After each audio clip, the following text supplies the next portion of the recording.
రోండా Bern రచించిన secret బుక్లోని health secret అనే చాప్టర్లో పార్ట్ 3 గురించి ఈరోజు తెలుసుకుంటున్నాము. హెల్త్ సీక్రెట్ ఆరోగ్య రహస్యం గురించి మైకేల్ బెర్నార్డ్ బెక్విత్ మనకేమని చెబుతున్నారంటే, నేను మూత్రపిండాలు తిరిగి చక్కగా పనిచేయటం చూశాను. క్యాన్సర్ వ్యాధి నుంచి పూర్తిగా కోలుకోవటం చూశాను. కంటి చూపు మెరుగై పోయిన చూపు మళ్ళీ రావటం చూశాను అని మైకేల్ బెర్నార్డ్ బెక్విత్ మనకు చెబుతున్నారు. రహస్యాన్ని ఆవిష్కరించే ముందు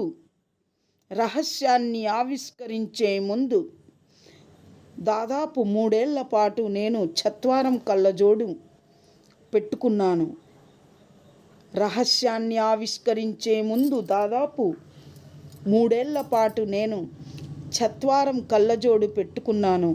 ఒకరోజు రాత్రి శతాబ్దాల క్రిందటే ఈ రహస్యాన్ని గురించి చెప్పిన విషయాలని తెలుసుకునేందుకు ప్రయత్నిస్తుండగా నేను చదువుతున్నది ఏమిటో తెలుసుకోవడానికి నా కళ్ళద్దాలను అందుకోబోయాను.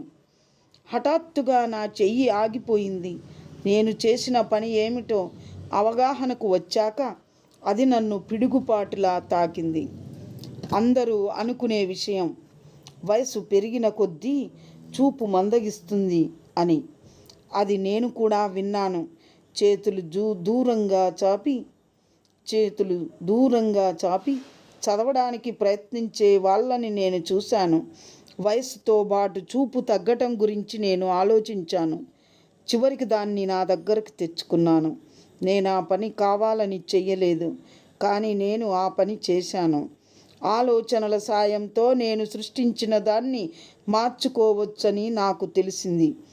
అందువల్ల నా 21వ ఏట ఎంత స్పష్టంగా చూడగలిగానో ఊహించుకోవటం మొదలుపెట్టాను.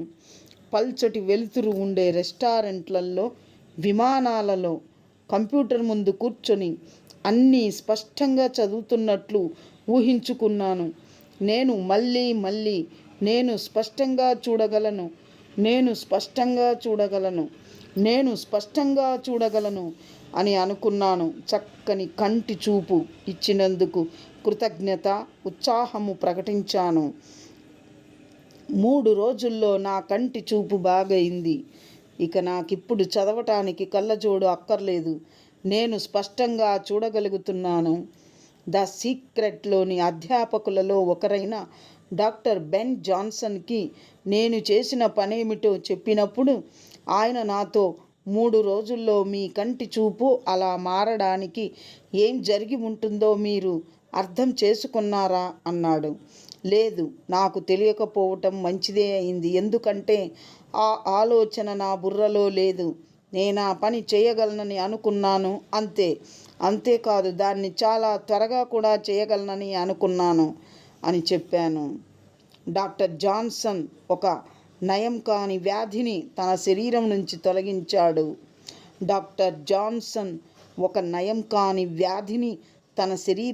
తొలగించాడు. అందుకే ఆయన అంత అద్భుతంగా కోలుకోవటంతో పోలిస్తే నా కంటి చూపు బాగవటం పెద్ద విషయంగా నాకు తోచలేదు.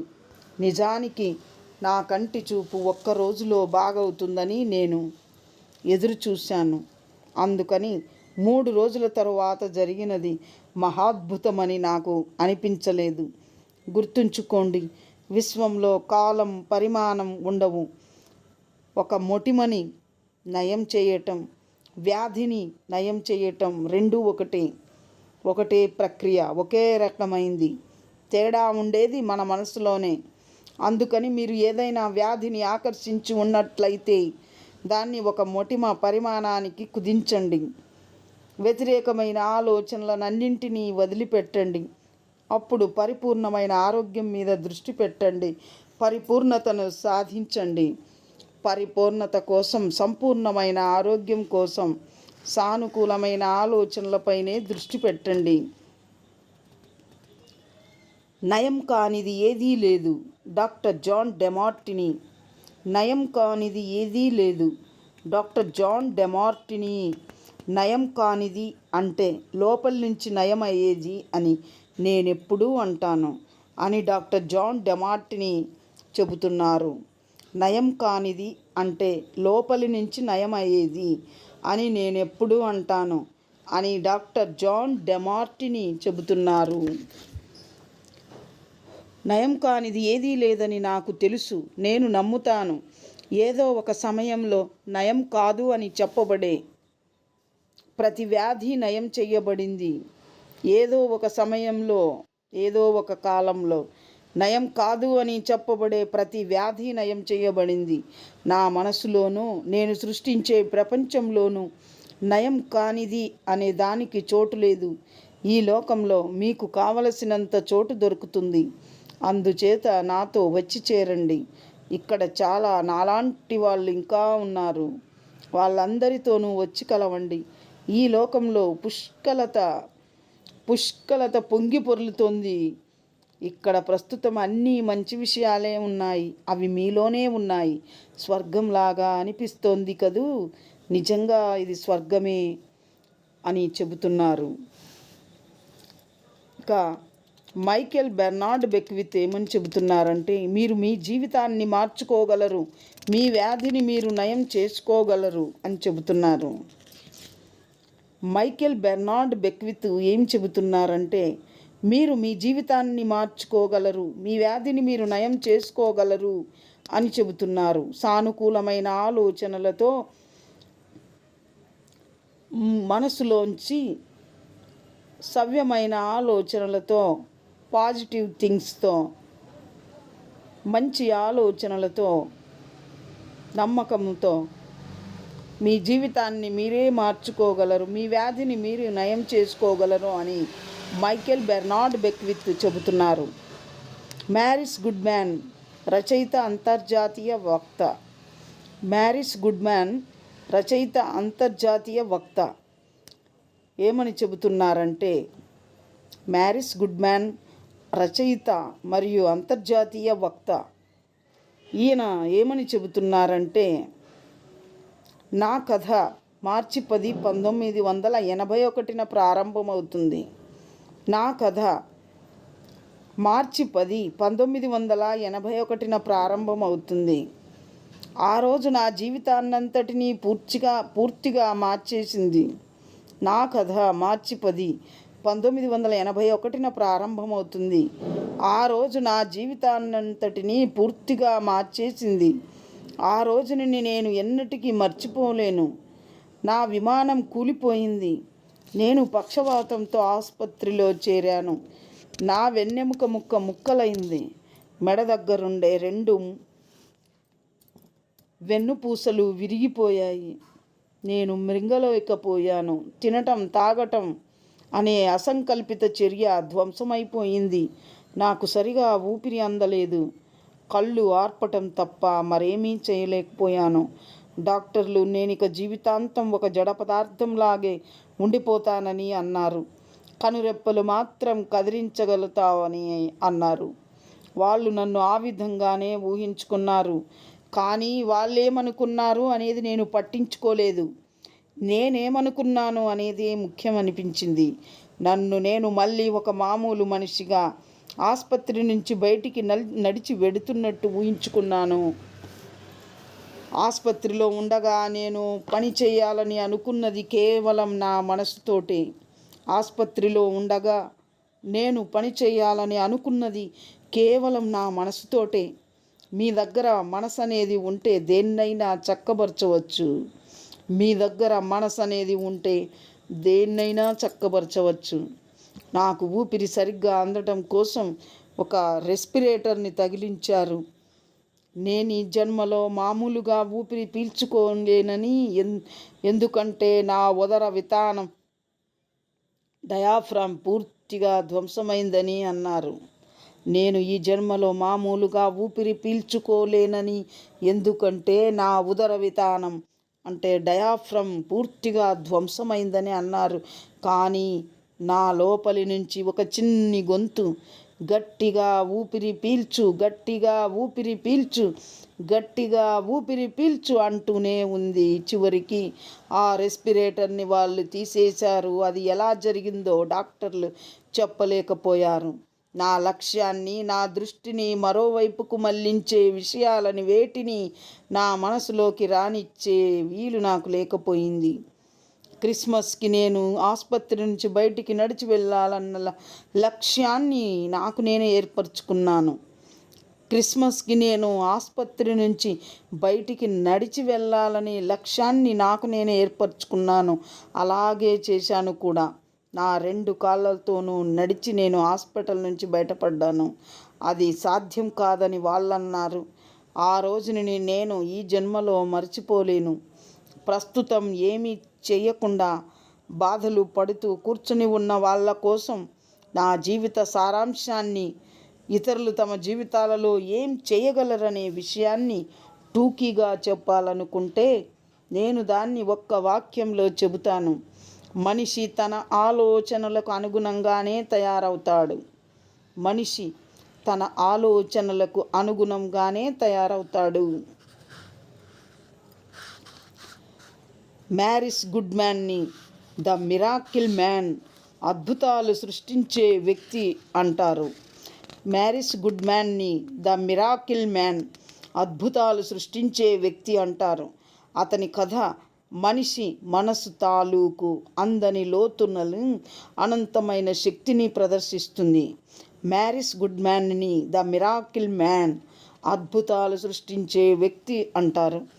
అతని కథ మనిషి మనసు తాలూకు అందని లోతులని, అనంతమైన శక్తిని ప్రదర్శిస్తుంది. కాబట్టే దాన్ని ద సీక్రెట్ కోసం ఎంచుకున్నాము. తనలోని శక్తిని ఉపయోగించి ఎటువంటి ఆలోచనలు చేయాలని నిర్ణయించుకోవాలో మ్యారిస్కి తెలుసు. ఏదైనా సాధ్యమే. మ్యారిస్ గుడ్మ్యాన్ కథ కొన్ని వేల మందికి స్ఫూర్తినిచ్చింది. వాళ్ళు ఆలోచించేందుకు, ఊహించేందుకు, అనుభూతులతో ఆరోగ్యాన్ని తిరిగి పొందేందుకు తోడ్పడింది. తన జీవితంలోని అతి పెద్ద సవాలుని అతి పెద్ద బహుమతిగా అతను మార్చుకున్నాడు.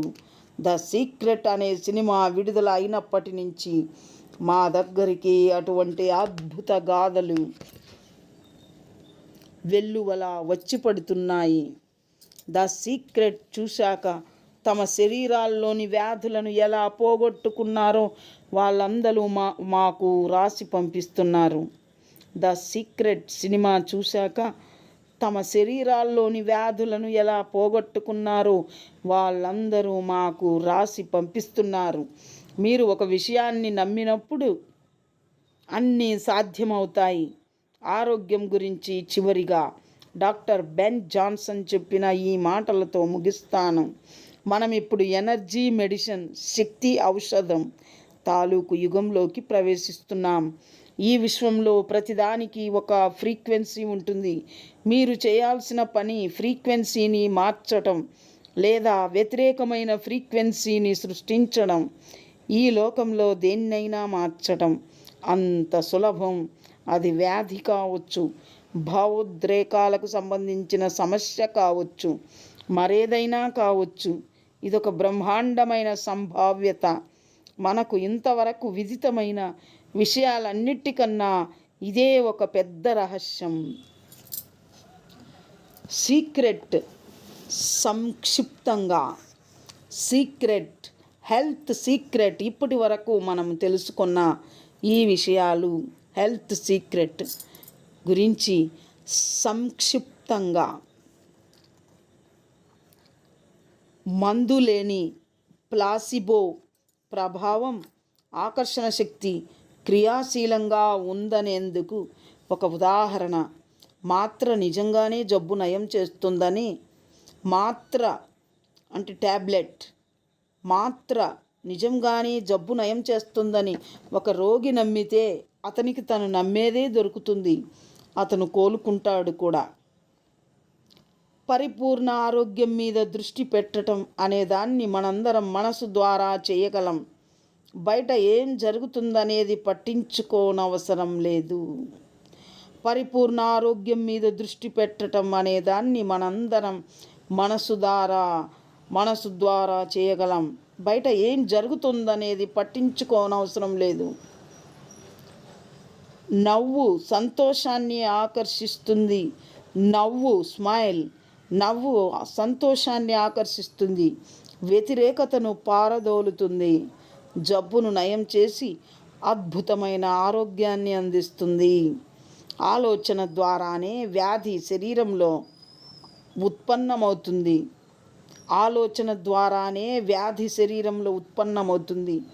అనారోగ్యాన్ని గమనించడం ద్వారా, వ్యాధి పట్ల చూపించే శ్రద్ధ ద్వారా అది సంభవిస్తుంది. మీకు ఒంట్లో కాస్త నలతగా ఉంటే దాన్ని గురించి మాట్లాడకండి, మీకు అది మరింత కావాలని అనుకుంటే తప్ప. ఇతరులు తమ జబ్బుల గురించి మాట్లాడటం విన్నా కూడా మీరు వాళ్ళ జబ్బులకి బలాన్ని చేకూరుస్తారు. కానీ దానికి బదులుగా మంచి విషయాల వైపు సంభాషణను మళ్లించండి. అలాగే వాళ్ళని ఆరోగ్యంగా చూడటం గురించి శక్తివంతమైన ఆలోచనలు చేయండి. వృద్ధాప్యం గురించిన నమ్మకాలన్నీ మన మనసులో ఉండేవే, అందుకని వాటిని మీ మనసులో నుంచి విడుదల చేయండి. మంచి ఆరోగ్యం మీద, శాశ్వతంగా ఉండే యవ్వనం మీద దృష్టి కేంద్రీకరించండి. వృద్ధాప్యం గురించిన నమ్మకాలన్నీ మన మనసులో ఉండేవి, అందుకని వాటిని మీ మనసులో నుంచి విడుదల చేయండి, అంటే డిలీట్ చేయండి, తొలగించండి. మంచి ఆరోగ్యం మీద, శాశ్వతంగా ఉండే యవ్వనం మీద దృష్టి కేంద్రీకరించండి. జబ్బుల గురించి, వృద్ధాప్యం గురించి సమాజం ఇచ్చే సందేశాలను వినిపించుకోకండి. వ్యతిరేకమైన సందేశాలు మీకు పనికిరావు. జబ్బుల గురించి, వృద్ధాప్యం గురించి సమాజం ఇచ్చే సందేశాలను వినిపించుకోకండి. వ్యతిరేకమైన సందేశాలు మీకు పనికిరావు అని ఈ హెల్త్ సీక్రెట్లో మనకు అనేక మంది డాక్టర్లు తెలియజేస్తున్నారు. Thank you dear friends. Next వీడియోలో మళ్ళీ కలుద్దాం.